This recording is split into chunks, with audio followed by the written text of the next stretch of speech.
providência eu só tenho agora. A gente não sabe o próximo segundo. Essa é a dívida que eu tenho com o CTI, que ela me mostrou com muita clareza, uma coisa que se chama finitude. E cada dia que eu levanto eu penso, pode ser o último dia. Porque cada dia que a gente vive não é mais um, é menos um. A gente não lembra disso não, mas é menos um. Então tem que andar com a vida em dia. Então eu preciso da disciplina. Eu acordo, me coloco à disposição de Deus e falo: a seu dispor, meu rei, por sua conta, para viver a alegria de te servir. É assim, mas é com alegria, com alegria. Então, a disciplina de tirar de mim aquilo que não agrada a Deus. Pergunta para ele: Senhor, eu estou amontoando a minha alma e meu coração de um tanto de nada. Aí eu vivo na agonia, porque eu não lembro que eu sou filha amada. Aí gera dentro de mim uma angústia, porque o mundo exige de nós sucesso, êxito, força, e fala: nossa, você tem que brilhar. Aí a gente descobre que a gente é menos um, né? Você tem que confiar muito mais na sua fraqueza, no seu nada, porque na nossa força nós não temos nada. Então, quando eu não tenho firme em mim que eu dependo de Deus até para respirar, gera em mim uma angústia. Eu falo: o que vai ser de mim? O que vai acontecer comigo? Eu não vou dar conta disso. Está vendo quanta coisa eu tenho que limpar? E eu limpo isso com a disciplina, porque eu tenho que me alimentar. Quem que sustenta esse corpo? É a alma. Como é que alimenta a alma? Pela palavra e pela Eucaristia. Não tem outro jeito de alimentar a alma. É isso que te põe de pé. Um juiz uma vez me perguntou lá no consultório: doutora Filó, eu queria que a senhora me desse o nome da vitamina que a senhora toma, para estar aqui às 11 horas da noite, nessa animação com essas crianças. Eu pago o preço que precisar. Eu falei: ué, mas é de graça. Ele falou: é de graça esse negócio só toma? É de graça. Todos os dias de manhã eu recebo um homem inteiro, corpo, sangue, alma e divindade de Deus nosso Senhor. É a única coisa. Ele ficou me olhando, falou: uai, Falei: por isso que você não tem, você não crê. É só por isso que você fica olhando, mas não consegue. Aí, depois que essa mulher varreu, ela procura cuidadosamente. O que nos falta? Coragem de nos olhar e falar: o que está tirando a minha vitalidade espiritual? O que me tira a vitalidade? O que me deixa deprimido? O que me deixa arrastando? O que diante da dificuldade eu penso: ai meu Deus, como é que eu vou resolver? Ligo para um, para outro, que cada um te dá uma opinião, ninguém resolve nada e te desorienta. Quando acontece alguma coisa, a gente tem que ir aonde? Em Deus. Ajoelha e fala: vou conversar com quem manda. Com quem manda. E essa mulher procura, e a gente tem que ter ousadia de falar com o Senhor: sabe por que eu estou tão angustiada? Porque no fundo, eu não creio que o Senhor me ama. O primeiro mandamento da lei de Deus é... Mas eu queria me atrever a dizer a vocês que o primeiro mandamento deveria ser: permita-se ser amado por Deus. Permita-se ser amado. Entenda o que é ser amado por Ele. Viva uma vida de dignidade de ser filho de Deus. O dia que entendermos que somos amados, quem vai te segurar? Ninguém. Porque Deus falta? Nunca. Nunca Ele vai faltar. Jamais Ele falta. Mas a nossa confiança ainda é muito pequena. Então vou contar para vocês um caso. Há muitos anos, lá no hospital, chegou um bebê de madrugada, vindo do interior. Santa Casa, a gente só trabalha com criança do SUS, que é o nosso grande orgulho, porque nesses eu posso ver como é que Deus realmente cuida daqueles que não tem, que tem só Ele. É espetacular ver isso. E esse neném chegou de madrugada e chegou com um problema de coração muito grave, que se chama transposição das grandes artérias. Nasce do lado trocado, a aorta nasce do lado direito, a pulmonar nasce do lado esquerdo. É uma cirurgia de emergência, que graças, pela misericórdia de Deus, ter iluminado o nosso ex-ministro de saúde, Adib Jatene. Hoje nós temos uma técnica cirúrgica que os meninos passam a ter a vida próxima do normal, fica curado. Muito bem. Essa criança chegou de madrugada, fez o eco cedinho, confirmou que era a transposição. E o cirurgião que operava estava no outro hospital. Eu liguei para ele e falei: doutor, nós estamos com um bebê de transposição, precisa ser operado hoje. Ele falou: Filó, eu não consigo levar, não consigo chegar aí. Você tem que trazer esse menino para mim, mas tem que trazer a mãe, porque eu não posso operar sem autorização. Aí, naquela época, as mães não ficavam com os filhos. E o pessoal falou: como é que você vai levar? Não há, cadê a mãe? Não existia celular. Como é que é localizar uma pessoa pobre, perdida numa cidade grande? Eu falei: não, essa é a parte mais fácil. Por quê? Ué, só tem uma pessoa que sabe onde é que está essa mãe. Quem sabia? Jesus. Eu falei, eu já fiz um trato com ele. Nós vamos preparando as coisas, fazer o relatório, porque a gente acha que transferir um neném de 3 quilos é fácil. Menino entubado, com tudo, não é simples. Falei, nós vamos fazendo o relatório, preparando, e Jesus traz a mãe. Filó, mas e se a mãe não chegar? Eu falei, não, presta atenção, qualquer coisa pode dar errado, menos a parte dele, ok? Ele é o único que vai dar certo. Ninguém acreditava em mim, ninguém. Muito bem. Preparamos o menino, fizemos o relatório. A mãe chegou? Não. E aí, Filó, mas você vai? Claro que eu vou, pois a única pessoa que não vai faltar na parte dele é Jesus. É o único que não vai faltar, não é? Só ele. Então fomos, e todos os transportes da Santa Casa saem pelos fundos, e todas as ambulâncias chegam na frente, na porta. Neste dia, tinha uma obra lá no fundo, eu tinha que sair pela frente. Tudo que ele sabia. E aquela loucura, o pessoal falou: Filó, como que você vai entrar na ambulância? Eu falei: gente, fica tranquilo, porque Jesus nunca faltou. Não é hoje que ele vai faltar. Ele sabe que esse menino é filho dele, tem que salvar. Ele sabe. Então, quando nós fomos colocar a criança na ambulância, a fisioterapeuta e a supervisora entraram e eu fiquei do lado de fora, porque tem que ir no 3, 1, 2 e... tem que estar todo mundo junto para não sair o tubo, não perder nada. E muito bem, eu estava, 2 entraram e eu de fora. Quando nós estávamos no 2, alguém bateu no meu ombro e disse assim: doutora, a senhora sabe aonde está o meu filho internado nesse hospital? 1.200. É encantador, né? A Santa Casa, ela tem 1.200 leitos, né? 1.200 leitos. Eu olhei para ela, eu tinha certeza que ela era a mãe daquele menino, só que ele estava entubado, ela não reconhecia. Eu falei com ela: a senhora é mãe de quem? Eu falei: é esse, pode entrar. Na ambulância, que no caminho eu converso com a senhora. Quando nós entramos, fechamos a porta, batia, era assistente social e falou: eu preciso entrar porque essa mulher veio, ela é analfabeta, não sabe ler. E ela não tem nenhum real. Olha o que Deus faz pelos filhos dele. Essa mulher veio para Belo Horizonte sem R$1. Chegou na Santa Casa. Da Santa Casa eu levei ela para outro hospital, como o menino precisava de ser operado. Com 3 dias de pós-operatório, o cirurgião me ligou e falou: minha filha, eu precisava te contar uma coisa para você. O quê? Eu nunca vi um pós-operatório igual esse, tão liso. Não teve nada, esse menino está saindo de alta. Já estou mandando para a enfermaria, para a alta. Eu nunca vi nada de intercorrência. Nada. E aí eu fiquei muito encantada. Essa mulher chegou em Belo Horizonte, passou pelo hospital, passou pela mão de um dos maiores cirurgiões do Brasil, foi embora para casa com o menino, não gastou nem R$1, pôs o dedo, porque ela não sabia assinar, sem saber como ela foi conduzida, a não ser nos braços de Deus. Mas para chegar nisso a gente precisa de acreditar, que eu não ponho a minha fé em qualquer coisa, mas aquele que é Deus vivo, é aquele que caminha comigo, é aquele que está atento às minhas necessidades, porque às vezes diante de alguma situação eu falo: eu estou perdida, não tem ninguém por mim, ninguém é capaz de me ver, principalmente quando a vida diz não. A gente acha que Deus não está sendo capaz. Então, quando há muitos anos eu recebi uma proposta em Belo Horizonte, na construção de um hospital, que era tudo que eu sonhei trabalhar na vida.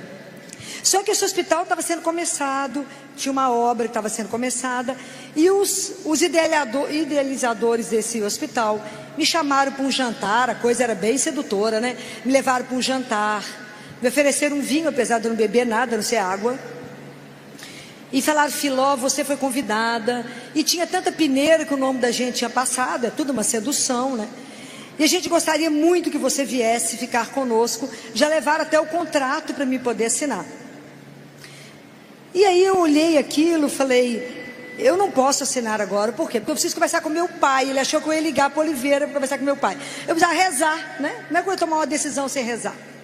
Mas eu fiquei encantada, fui lá, vi o projeto, tudo que eles queriam para mim como pediatra no hospital. E eu estava encantada. Eu morava sozinha. E aí eu cheguei em casa enlouquecida. Falei com Jesus: assenta que nós vamos conversar. Assenta que eu tenho que te contar um caso. Assenta para você escutar. Faz de conta que o senhor não ouviu nada, que eu vou te contar o caso. Que é homem, né, gente? Pode perder um detalhe, né? Então a gente conta tudo de novo. Falei: fica bem atento que eu vou te contar tudo. Presta atenção, no que nós dois fomos convidados. Aí acabei de contar, fiquei assim: e agora? É para fazer o quê? Aí de repente meu coração fechou. Eu falei com ele: eu não acredito que o senhor não está querendo ir. Vamos fazer uma coisa, vamos dormir, o senhor está cansado, né? Não pensou direito, né? Vamos dormir, Jesus, que é melhor. Vamos dormir nós dois. Amanhã já continua a conversa. Eu tenho 72 horas para dar resposta. O senhor pode amadurecer a ideia, né? O senhor sabe que eu quero muito, é tudo que eu quero. O senhor está entendendo que eu quero? Vamos dormir nós dois, vamos dormir. Bom, dia seguinte fui para a missa cedo, coloquei no altar do Senhor, meu coração fechado. Falei: Jesus, não estou te acreditando no Senhor não, estou te entendendo não, hein? Coisa maravilhosa dessa, não é para ir? Como que é assim? Não acreditei. Rezei de novo, nada. Meu coração estava duro, fechado. Aí deu 48 horas, fechado. Aí o povo me ligou: e aí, Filó, vem cá fechar o contrato? O coração estava fechado, o que eu tinha que dizer? Não. Falei: mas eu queria agradecer muito, vocês terem lembrado do meu nome, querendo tanto que eu fosse, mas meu pai achou melhor eu não ir. Mas por quê? O preço está ótimo, R$1 é igual a $1, está tudo certo, o projeto é todo em dólar. Vai dar tudo certo, é espetacular, é uma proposta profissional espetacular. E eu falava com Jesus: não estou entendendo nada, de pagar cada mico por causa do senhor. Não posso ir. Por causa de quê? Não sabia o que era. Não, meu pai falou que é muito caro. Não, o negócio estava ótimo, o preço estava ótimo, mas não. Filó, mas o preço está bom, a gente divide. Falei: não, o pai falou para não ir. Que luta. Falei: tá bom, né? Tudo obediência, não é? Obedecer eu não tenho dificuldade, zero disso. Qual que é a grande dificuldade? Discernir o que vem dele e o que não vem dele. Mas obedecer, imagina, ele não me deve nenhuma satisfação. Você falar: pula ali. Se no meio do caminho ele falar: não quero mais que você pula, eu dou um jeito de voltar no ar, porque ele mandou, né? Então, obedecer não tem importância, o problema é discernir o que provém do Senhor, não é? E aí eu disse não. Aí foi inaugurado, maior glamour em Belo Horizonte, né? Maior glamour. Eu falava com ele: olha lá, tá vendo? Tá vendo? Lindo, mas na obediência, não. Hoje, mas passou pouco tempo, o dólar virou 3-1 e a dívida virou 3-1. Se eu tivesse entrado na história, eu estava devendo até o cabelo da minha cabeça, que não me pertence. Então, muitas vezes, quando Deus diz não, Ele te protege, Ele te ampara, Ele te guarda, e a gente tem que ter confiança incondicional. Você está vendo alguma coisa? Não, mas Ele vê, então isso basta. Mas é para isso que a gente tem que ter essa confiança nele. É para isso que a gente precisa confiar no Senhor, porque Ele é o Senhor. Então tem algumas coisas que a gente pula de Deus, não é? Tem coisas que a gente pula. Eu tinha um casal no meu consultório, tiveram um bebezinho com síndrome de Down, morreu no pós-operatório. E logo depois, quando a esposa engravidou, ela me ligou, falou: doutora Filó, a senhora vai cuidar do meu neném? Eu falei: vocês vão querer que seja eu, né? Porque a outra criança morreu conosco. Não, eu quero a senhora, então tá certo. Quando essa criança fez 2 anos, ela falou, eu falei: e aí, vocês vão ter mais filhos? Ah, doutora Filó, a gente tem muito medo. O medo te paralisa. O contrário do amor não é ódio, é medo. Ah, mas e se vier o menino com problema? Mas e se? Falei: se você tem medo, você não sai do lugar. Aí estava ela e o marido, eu falei, vocês são cristãos? Somos. Crê em Jesus? Creio. Então, acredita que o casamento é um sacramento de Deus? Então, ajoelha diante dele, os dois. Consagra o útero de vocês a ele e fala, Senhor, o Senhor nos fez família. Nosso útero está à sua disposição. Se o Senhor quiser que a gente tenha filho, estamos às suas ordens. O que vocês acham que aconteceu? Trigêmeos. Algum com problema? Nenhum. Mas é preciso fé. É preciso confiar. Confiar o seu sonho, o seu desejo no único que é Deus. E Ele é o Senhor de tudo. Absolutamente. Mas é preciso fé. É preciso confiar. Confiar o seu sonho, o seu desejo no único que é Deus. E Ele é o Senhor de tudo. Absolutamente Ele é o Senhor. Então quando uma mãe perde um filho comigo, que é uma dor absurda, uma dor que a gente não tem como catalogar, e que eu vejo elas naquele sofrimento, e às vezes perde ainda bebê recém-nascido, intraútero, eu falo com ela, viva o seu luto, viva o luto, é preciso chorar, é preciso viver o luto, mas lembra que quem levou um manda dois, manda três, porque Ele é o Senhor. Enquanto a gente não tiver coragem de assumir isso na nossa vida e dizer, mas Ele é o Senhor, e Ele é dono da minha vida, Ele vai fazer da minha vida aquilo que Ele quiser. Mas para isso eu preciso ter uma intimidade com Ele, porque quando eu descubro o que está tirando a minha força, está me desvitalizando, eu vou convidar as pessoas para viver comigo aquilo que a mulher pediu, alegria. Porque quando a gente vive a nossa vida espiritual, o resultado dela é uma alegria, porque a alegria é a assinatura do Espírito em nós. A alegria não nos pertence, a alegria é de Deus, né? A alegria não é nossa, é a assinatura de que Ele está em nós. Então a marca nossa de cristão teria que ser a alegria.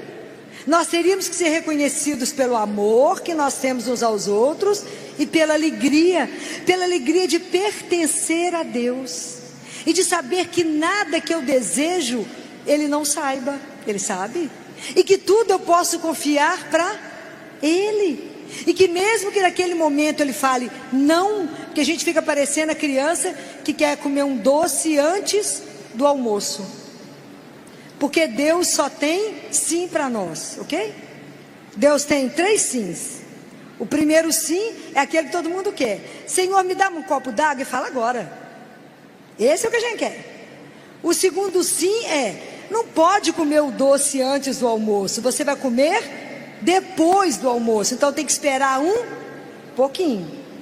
Meu filho, você vai comer o doce depois.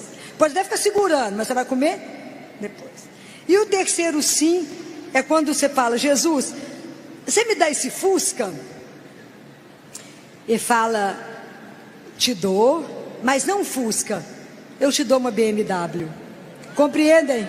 Mas isso tem que ter confiança e esperar que aquilo que Ele te fala, não te dou isso, mas eu vou te dar algo muito melhor e muito maior do que você está ousando pedir.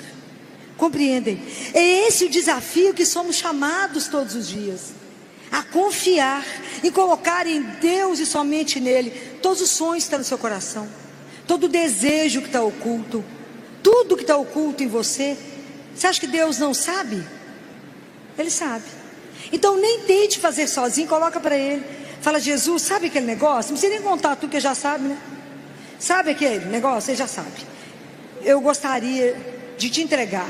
Se for da vossa santíssima vontade, o Senhor me dará, não isso, talvez muito melhor do que isso. Então pense nisso em todas as vezes que a vida te disser não, todas as vezes que você passar por uma prova, todas as vezes, porque a nossa fé vai amadurecer aí. É nesse momento que você tem que confiar que você tem que se entregar a Deus, e isso não é fácil. Não é fácil. Eu tenho uma criança no consultório que ela é linda, mas ela é extremamente levada. Mas ela é muito levada. E por conta da levadeza dela, ela fez um acidente muito grave, que ela queimou muito. Na banheira da casa da avó, quando a mãe virou as costas para pegar a toalha, ela abriu o jato de água quente. E no dia que ele ficou muito grave no CTI, que eu estava lá com a família, eu falei com a família, vamos rezar. Ela falou, doutora Filó, mas que dureza. Eu falei, a gente não precisa pedir a Deus, porque Deus sabe o que a gente quer. O que a gente quer? A cura. Nós queremos que esse menino levante e torne a fazer a levadeza. Mas nesse momento nós vamos colocar a nossa vontade conforme seja a dele.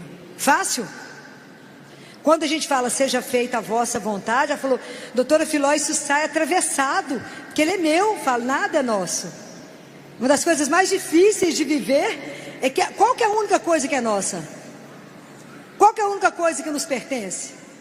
É os pecados. Mais nada é nosso, tudo é de Deus. Mas os pecados são nossos, né? Ele não participa dos pecados, não, o pecado é nosso. Então, fazer essa oração de entrega, essa oração de confiança, isso é brincadeira? Não é. Esse início de ano, eu vi a fé de um homem que me deixou perplexa. Nós recebemos uma criança lá no CTI que, quando ela nasceu, ela foi mandada para algum hospital, nunca tinha voltado para casa, família da cidade do interior. E essa criança chegou, estabilizou e foi operada. E para mim, eu estava no CTI de pós-operatório, ela foi ficar comigo no pós-operatório. No momento que ela foi, uma criança que já desde que nasceu em hospital, ela já não tinha quase que acesso venoso. Quando o cirurgião foi pegar o acesso da femoral dela, para pegar a monitorização da pressão arterial, que ele puncionou, a perna não ficou boa, ficou escura. Quando chegou no CTI, o plantonista percebeu que uma perna estava diferente da outra e tirou o acesso daquela perna. No dia seguinte, quando eu cheguei, ele falou, Filó, a perna dela não está boa. Levei, aqueci e já pedi o Doppler para ser feito. O Doppler mostrou que tinha uma obstrução de fluxo, então tinha tido uma trombose importante. Como a cirurgia foi lá, foi acompanhando, começamos todo o tratamento, mas eles já estavam e a gente estava acompanhando porque o risco de amputação era muito grande. Liguei para a família para que fosse, porque o pobre não é fácil. Eles conseguem ir a Belo Horizonte uma vez por semana, quando o prefeito libera o carro, uma vez por semana, se tiver vaga no carro, ok? É assim que funciona. E aí esse casal foi, eu conversei muito com eles, muito numa sala. E depois a gente tem que mostrar tudo, porque a gente precisa ser verdadeiro, não é? A gente tem que mostrar todas as coisas. Contei para eles tudo que aconteceu.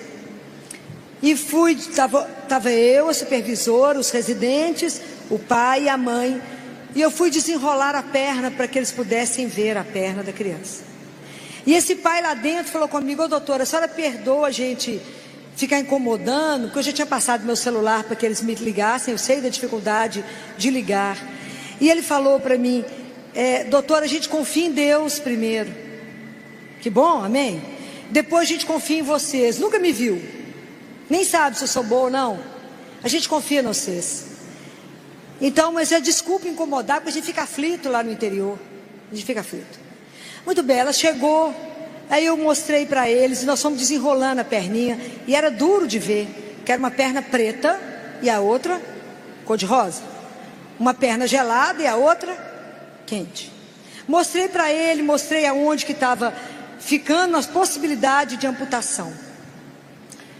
Esse homem olhou tudo, e falou para mim assim, doutora Filó, posso falar uma coisa para a senhora? Claro, claro que pode. Eu creio em Deus, doutor Filó. Eu falei, eu também. E se Deus achar que essa criança tem que voltar para casa, Ele vai me devolver ela sem tirar nem um pedacinho dela, doutor. É assim que eu creio. E eu disse para ele, amém. Imagina a cara dos residentes olhando uma perna preta e uma perna cor-de-rosa. Muito bem, despedi deles, falei que eles podiam ligar, eles iam voltar na semana seguinte. Uma semana depois, eu estava sentado correndo leito com o doutor Jorge, da comissão de infecção, quando a supervisora me gritou: doutora Filó, corre. CTI, escutar a palavra corre, já não corre, voa, não é? Porque corre dentro do CTI, não é para correr. Quando eu cheguei lá, ela estava desenrolando a perninha dele, falou comigo: doutor Filó, olha o que aconteceu. O que vocês acham que aconteceu? Deus devolveu a criança sem nem um pedacinho perdido. É impressionante ver as coisas que a gente tem oportunidade de ver. A fé dessas pessoas fortalece a minha fé. A fé dessas pessoas simples que só tem Deus.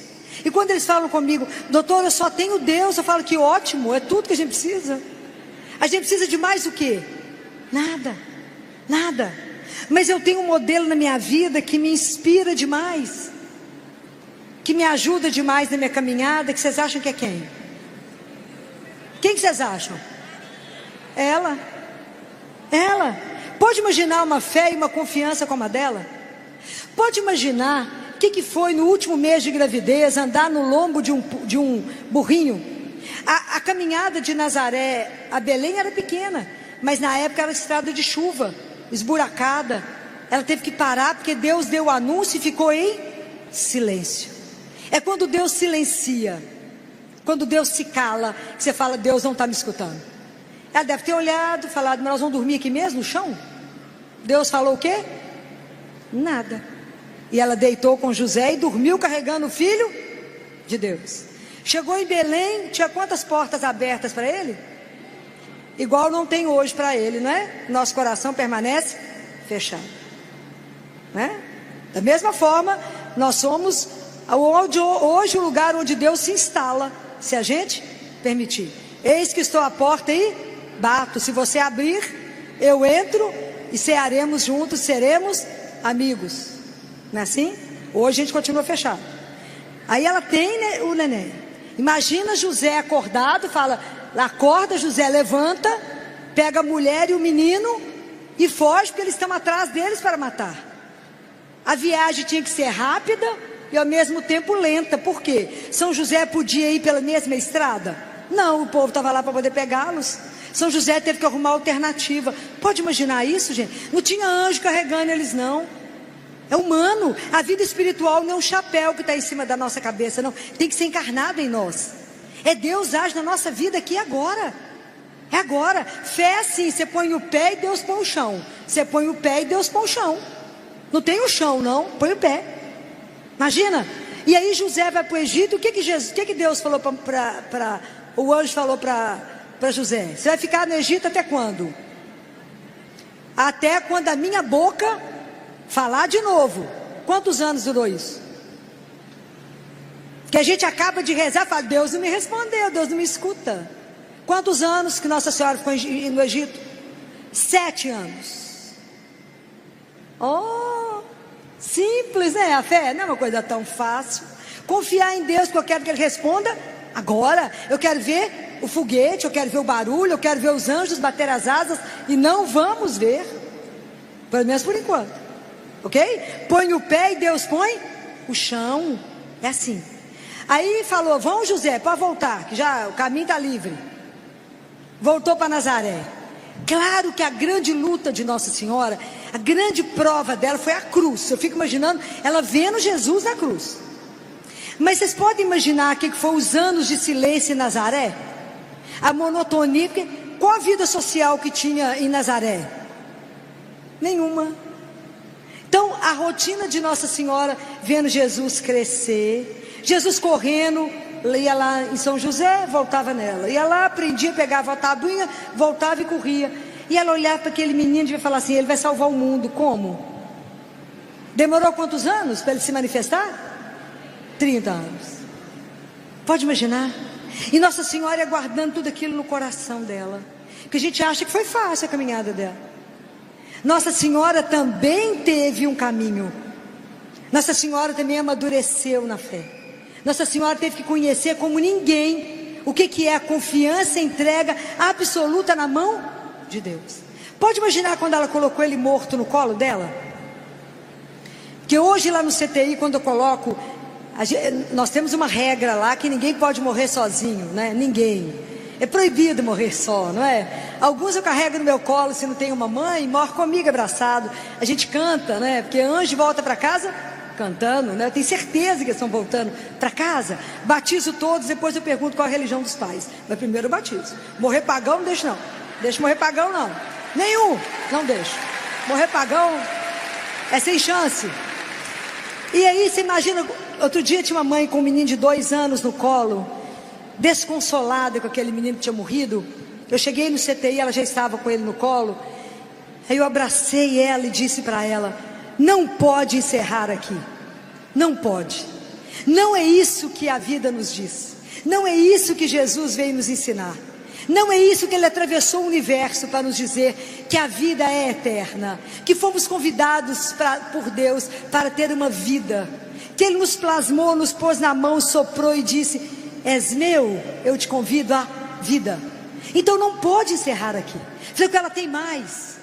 A morte não pode ter a última palavra, ela tem a penúltima.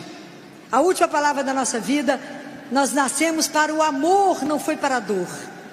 Essa confiança nós temos que carregar no coração. A última palavra da nossa vida não é dor, não é morte, é ressurreição. Se a gente não tiver o olho nessa meta, se a gente não tiver certeza daquilo que eu creio, a vida vai nos destruir. Porque a hora que vier os problemas, vier a tempestade, eu desisto.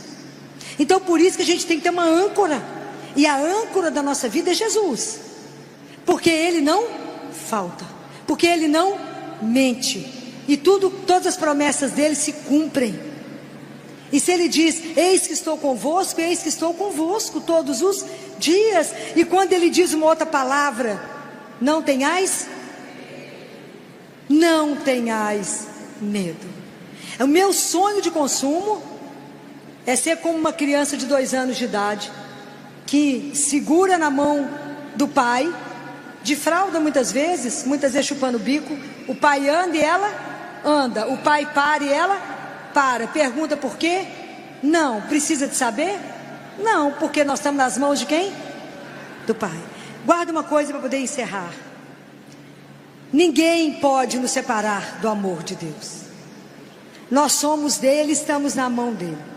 Todos nós custamos um preço muito caro para Deus. Nós custamos o sangue do Filho dele. Então não fiqueis desanimados.